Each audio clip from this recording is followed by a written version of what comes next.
வாத்துக்கறி. வாத்தெல்லாம் clean பண்ணி சூப்பராக கொண்டாந்து வச்சுட்டேம்மா. பழன்னு க்ளீன் பண்ணிவிட்டேன். நல்லா அலசி எடுத்து வச்சுருக்கேன். மசாலா அரைச்சி நம்ம செய்யலாம். அப்போ தான் கொஞ்சம் நல்லா திக்னஸாக இருக்கும், டேஸ்ட்டாகவும் இருக்கும். இஞ்சி, பூண்டு, ஒரு தக்காளி, வெங்காயம் 1, சோம்பு 1 ஸ்பூன் போடலாம், சீரகம் 1.5 ஸ்பூன் போடுறேன், மிளகு வந்து 2 ஸ்பூன் போடுறேன், கசகசா சேர்த்துக்கலாம் 1.5 ஸ்பூன் போடுறேன். அரைச்சிட்டு வந்துடலாம். நம்ம என்ன சேர்த்துடலாம், வாசனை பொருள்லாம் சேர்க்கலாம்.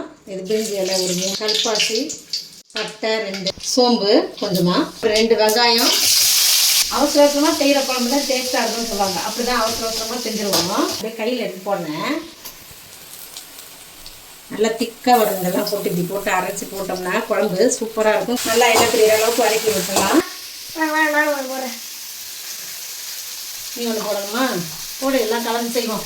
இப்போவே உப்பு சேர்த்துடலாம். முதல்ல மஞ்சத்தூள் இந்த மாதிரி ஒரு 5 ஸ்பூன் போட்டுக்கலாம். நான் சின்னதாக தானே வச்சுருக்கேன், அதனால் நீங்கள் கொஞ்சம் பெருசில் நல்லா போட்டுக்கலாம். இது கரம் மசாலா 1 ஸ்பூன் போடுறேன், காஷ்மீரி மிளகாத்தூள். இப்போ நம்ம எல்லாத்தையும் வதக்கிக்கலாம். ஓகே.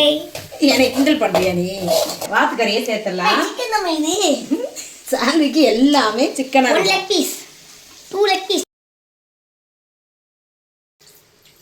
ஊத்துங்கடா, சீக்கிரம் தண்ணியை இவன் வந்து டிஸ்டர்ப் பண்ணுறான்ப்பா. என்னப்பா நீங்கள் 30 நிமிஷம் வேக விடலாம். 2 வறுத்தாச்சுப்பா. சரி, குழம்பு நல்லா வெந்துருச்சு. கொத்தமல்லிலாம் போட்டுட்டு ஊற்றிக்கலாமா? என்னென்னா வருதோ எல்லாம் போட்டுக்கலாம். குழம்பு லெக் பீஸ் தான் வருது.